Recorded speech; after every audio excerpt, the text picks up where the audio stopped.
السلام عليكم ورحمة الله وبركاته.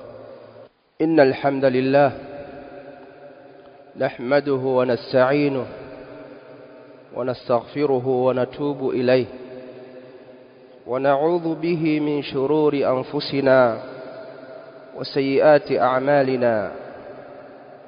من يهده الله فلا مضل له ومن يضلل فلا هادي له.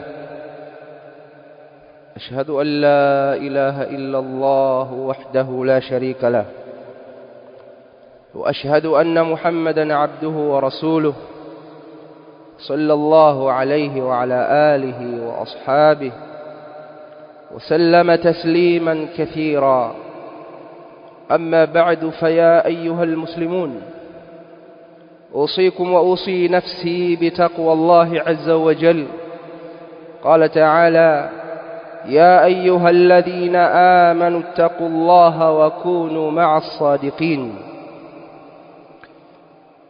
Nausia ejo Islam pamoja na kuhusia nafsi yangu katika kumcha Allah subhanahu wa ta'ala. Allah subhanahu wa ta'ala amesema: inna Allaha ya'muru bil 'adli wal ihsan وإيتاء ذي القربى وينهى عن الفحشاء والمنكر يعظكم لعلكم تذكرون. Katika aya hii Allah subhanahu wa ta'ala amekusanya mambo mawili makubwa. Jambo la kwanza ni maamrisho, jambo la pili ni makatazo.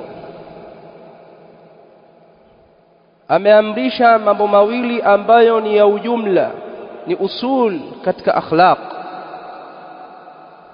ni usul katika tabia.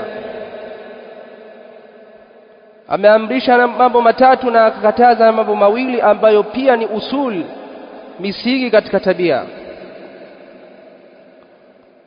Allah subhanahu wa ta'ala anaamrisha al-adl, anaamrisha uadilifu.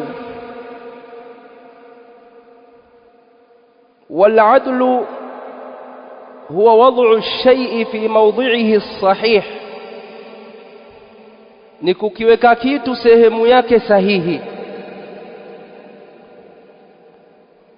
na kinyume chake ni dhulma. Kila pale ambapo hujaweka kitu sehemu yake sahihi ni dhulma. Na ndiyo maana miongoni mwa uadilifu ni kumwabudu Allah subhanahu wa ta'ala wahda bila kumshirikisha na chochote. Ni katika uadilifu, kwa sababu ibada ina sehemu yake ya kuelekezwa, inaelekezewa Allah subhanahu wa ta'ala na kwa ajili yake peke yake.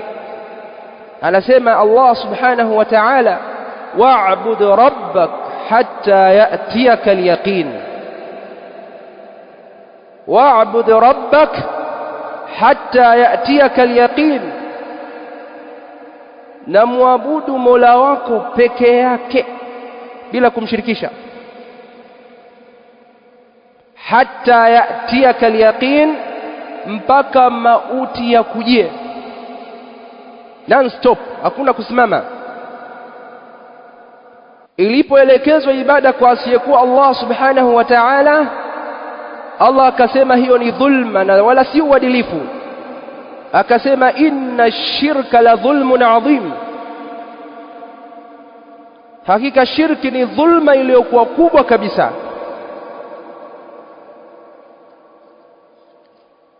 Hii ni nguzo kubwa katika nguzo za Uislamu,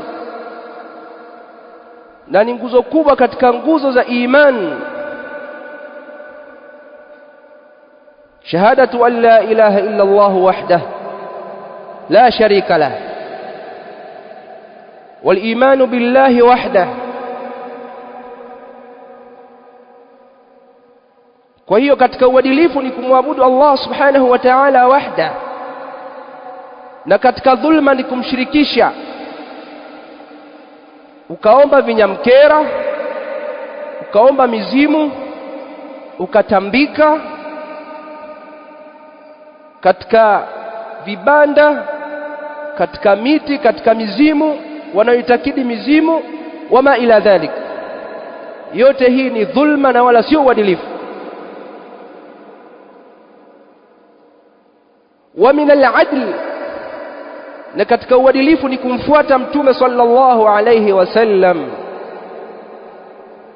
Qul in kuntum tuhibbuna Allah fattabi'uni yuhibbukumullah wa yaghfir lakum dhunubakum. Sema Muhammad, waambie ikiwa mnampenda Allah subhanahu wa ta'ala, fattabi'uni, nifuateni mimi Muhammad ninayowaelekeza, ambayo si mengine isipokuwa ni wahi kutoka kwa Allah subhanahu wa ta'ala. Lolote ambalo hajalielekeza Mtume sallallahu alayhi wasallam, hata kama likiitwa ibada, usilifuate, kwa sababu ni uzushi, na uzushi haufai kwenye dini. Wa min al-adl, na katika uadilifu ni al-adl bainaka wa baina nafsik wa baina ikhwanik wa baina jiranik wa baina ahli mujtama'ik. Na katika uadilifu ni kuifanyia uadilifu nafsi yako kwa kuihurumia,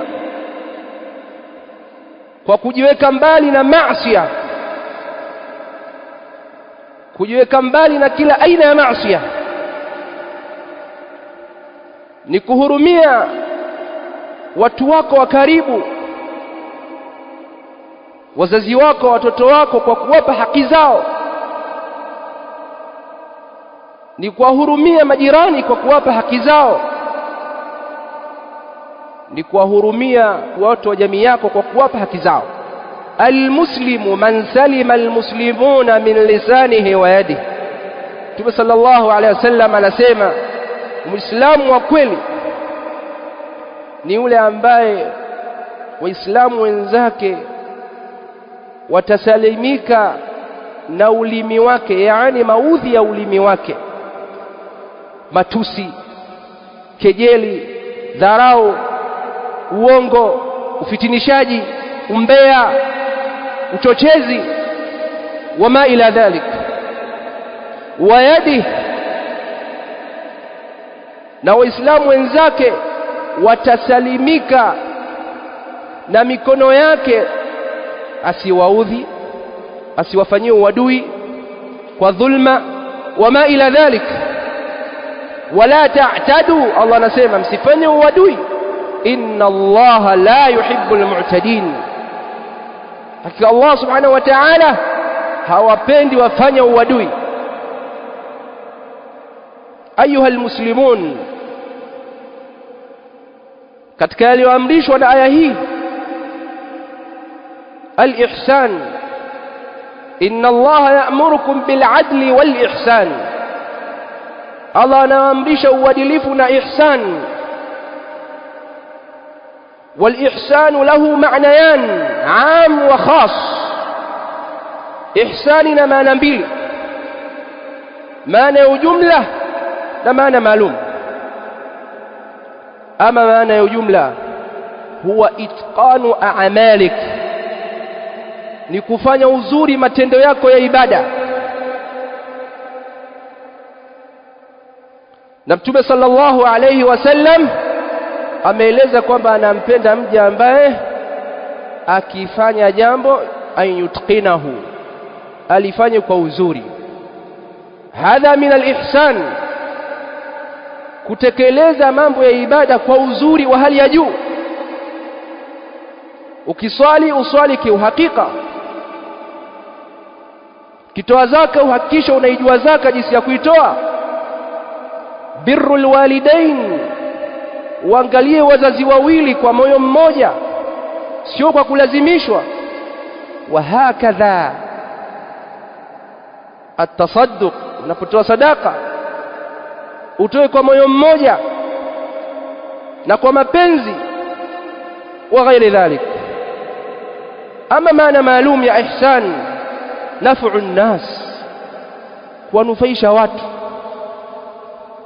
kwa chochote ulichojaliwa na Allah subhanahu wa ta'ala, imma kwa ilmu au kwa mali au kwa ushauri au kwa maelekezo, wa hakadha, au kwa tarbia, kwa malezi, yote ni ihsan. Na yote haya Allah subhanahu wa ta'ala ametuamrisha, inna Allaha ya'murukum bil adli wal ihsan. Akasema wa ita'i dhil qurba,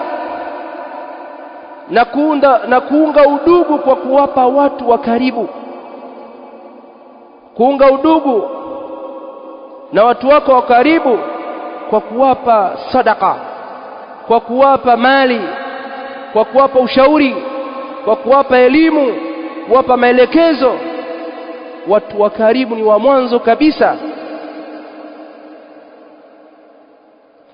Na ndio maana Mtume sallallahu alayhi wasallam aliamrishwa alinganie watu wake wa karibu awalan, kabla kulli shay. Kwa hiyo katika aina za kuunga udugu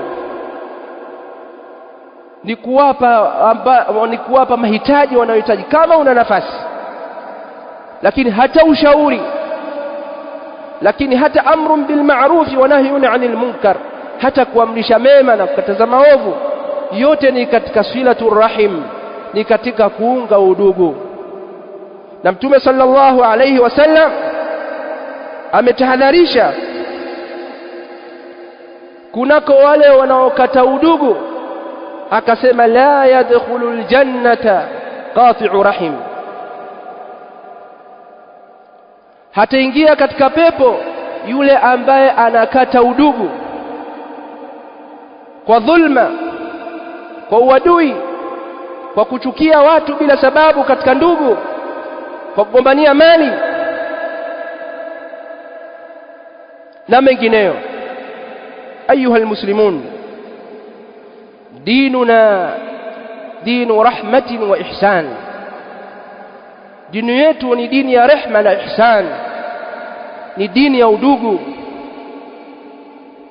Kumekuwa na tabia siku hizi, watu wanakuwa wakakasi, mtu na mdogo wake, bali mtu na baba yake, bali mtu na mama yake, wanaweza wakagombana kwa sababu ya vijimali vidogo kabisa vya urithi. Huu ni msiba mkubwa ambao umeikumba jamii yetu. Nas'al Allah subhanahu wa ta'ala at-tawfiqa was-sadad. Innal hamdalillah nahmaduhu wa nasta'inuhu wa nastaghfiruhu wa natubu ilayhi wa na'udhu bihi min shururi anfusina wa sayyiati a'malina. Man yahdihillahu fala mudilla lahu wa man yudlil fala hadiya lahu. Ashhadu an la ilaha illa Allah wahdahu la sharika lahu وأشهد أن محمدًا عبده ورسوله صلى الله عليه وعلى آله وأصحابه وسلم تسليمًا كثيرا. أما بعد، فيا أيها الناس، enyi watu, Allah subhanahu wa ta'ala katika aya hii ametukataza mambo mawili. Akasema wayanha 'anil fahsha'i wal munkar, na anakataza al-fahsha halafu na munkar. والفحشاء كل أمر قبيح قبحه الشرع والعقل، أو الشرع بدون العقل فهو قبيح. Kila jambo ambalo sheria imelifanya jambo hilo ni baya, ovu, nafsi yako yenyewe inalikataa jambo lile, fahiya fahisha, jambo hilo ni fahisha. Miongoni mwa hayo ni azina. Zinani katika fawahish. Alliwat, mambo ya kaumu Lut ni katika fawahish ambazo tumekatazwa na Allah subhanahu wa ta'ala, bali min kabairil muhlikat, ni katika madhambi makubwa yanayoangamiza. Anasema Allah subhanahu wa ta'ala, wala taqrabu zina innahu kana fahisha wa saa sabila. msikurubie zina, hakika zina ni fahisha. Kwa nini fahisha?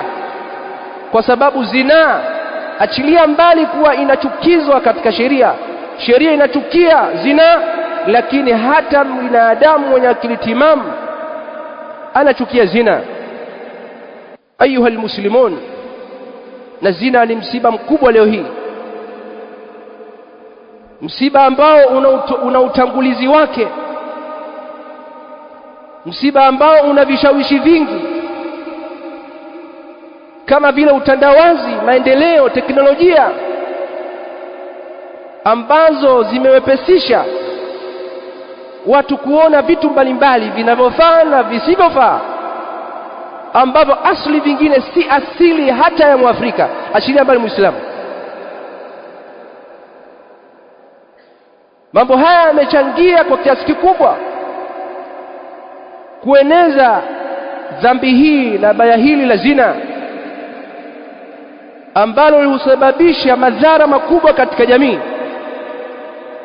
ikiwemo kuchanganyika vizazi, ikiwemo kupatikana watoto wa mtaani wasiojua baba zao, bali yafika kipindi hata mama mwenyewe hajui baba mtoto. Jinsi hali ilivyokuwa mbaya, athari ya hilo hupelekea ukosefu wa maadili. Watoto watakosa maadili sahihi, na hivyo huishia mitaani, na baadhi yao huwa majambazi na vibaka na panyarodi na wengineo. Athari kubwa ya kijamii inayotokana na zina. Na ndio maana Allah subhanahu wa ta'ala akasema innahu fahisha. Ayuha almuslimun, akasema wal munkar wa yanha 'anil fahsha'i wal munkar, na anakataza al fahsha wal munkar. Wal munkar kullu ma naha Allahu 'anhu fa huwa munkar, kila alilokataza Allah subhanahu wa ta'ala ni munkar, hata kama katika akili yako hulioni baya. Na hapa ndio tofauti ya fahisha na munkar.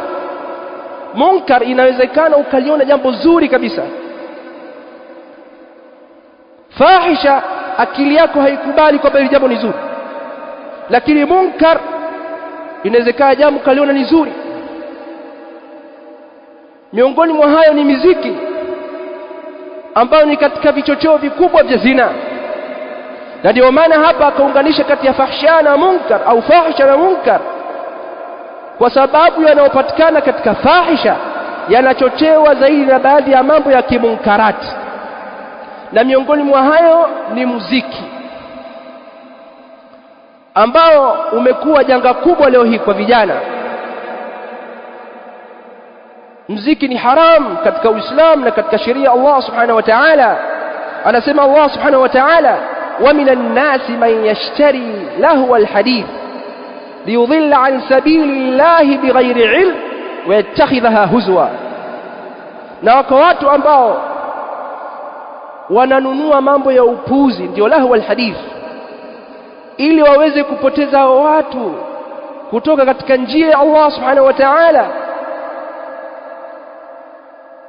Ibn Mas'ud radhiyallahu anhu na wengineo katika masahaba wa Mtume sallallahu alayhi wasallam wametafsiri hapa kuwa lahu wal hadith ni muziki. Na ushahidi wa hilo, sikilizeni, au wanaosikiliza hiyo muziki wanajua maudhui ambazo zimo katika muziki. Asilimia 99 zinahamasisha zina. Wa ma'al asafi shadid, na kwa masikitiko makubwa jamii yetu imeingia humo na imeangukia humo, wakubwa kwa wadogo, wake kwa waume. Unaweza ukasema vijana tu, lakini hapana, hata watu wazima. Na kina mama wamekuwa mtihani mkubwa zaidi, na staili zao za kucheza vigoma na kucheza uchi mamitaani, mabarabarani, huku wakiwa na watoto wao wadogo wakiwaangalia. Mambo ya kufanywa vyumbani wanayoonyesha hadharani mitaani. Inna lillahi wa inna ilayhi raji'un. huwezi kuita jamii ya namna hiyo isipokuwa itakuwa ni jamii iliyokuwa na takhalluf. Maana yake ni jamii iliyochelewa, inayoishi miaka hiyo ya kibedui ya kishamba sana. Ama jamii ya watu waliosoma na kustaarabika hawezi kufanya vitu kama hivyo, achilia mbali kuwa dini imekataza. Ayuha shabab, enyi vijana, eleweni kwamba umma hauwezi kuendelea katika dini au dunia isipokuwa baada ya kuwa serious kwa kuacha maovu na kushikamana na yale ya haki na yenye faida, ima katika dini au katika dunia. Ndugu Waislamu, kwa kuwa tuko katika mwezi wa Rajab, napenda kutoa tambihi ya kuwa mwezi huu ni katika ashhurul hurum, ni katika miezi mitakatifu ambayo Allah subhanahu wa ta'ala amesema fala tadhlimu fihinna anfusakum, msizidhulumu nafsi zenu katika miezi hiyo. Kwa hiyo madhambi katika mwezi wa Rajab na miezi mingine ya ambao ni miezi mitukufu ni makubwa zaidi, yani dhambi zake ni kubwa zaidi, maasi ya dhambi zake ni kubwa zaidi katika miezi hii. Hata kama katika miezi mingine ni dhambi na haifai, lakini katika miezi mitukufu dhambi ni kubwa zaidi. Idhan hii kikiwe kichocheo kwetu sisi cha kujiepusha na kila aina ya maasi ikiwemo muziki. Na mwezi huu ayuha almuslimun hauna ibada maalum, na hadithi zote zilizopokewa kuwa na ibada maalum ni hadithi dhaifa. Lakini mtu anaweza kufanya ibada yake kama kawaida, anaenda umra wa hakadha.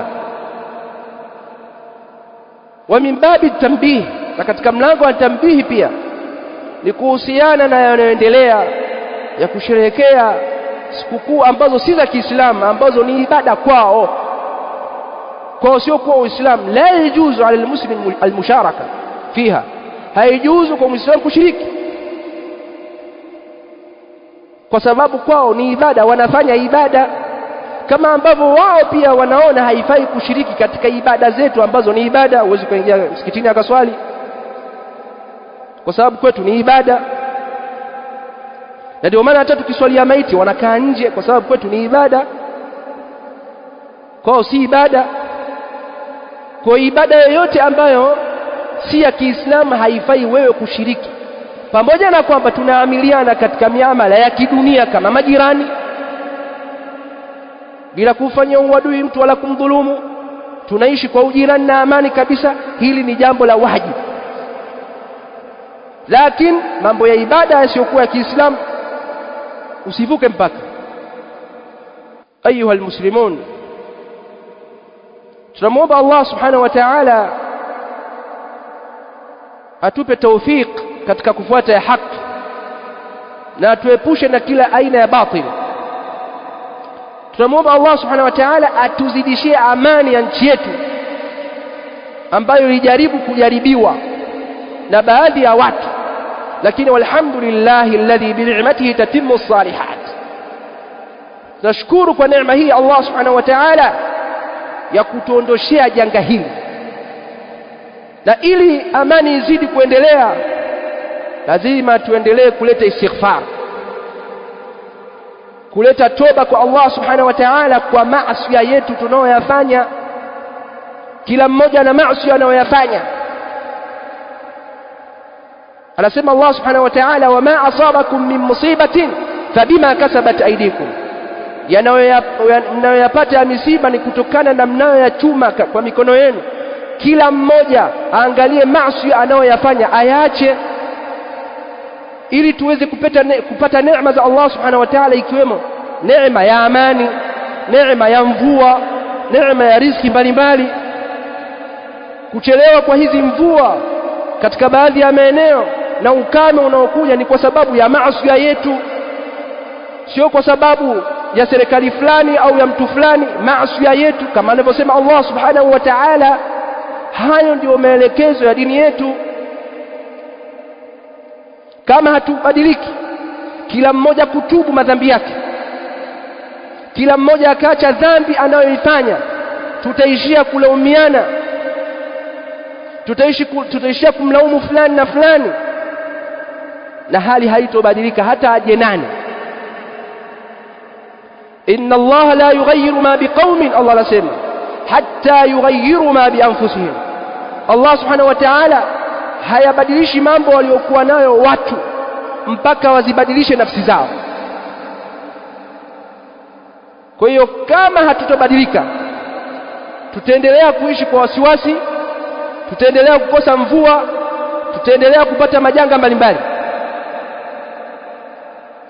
Kwa hiyo ni wajibu kwa kila Muislamu aete toba kwa Allah subhanahu wa ta'ala.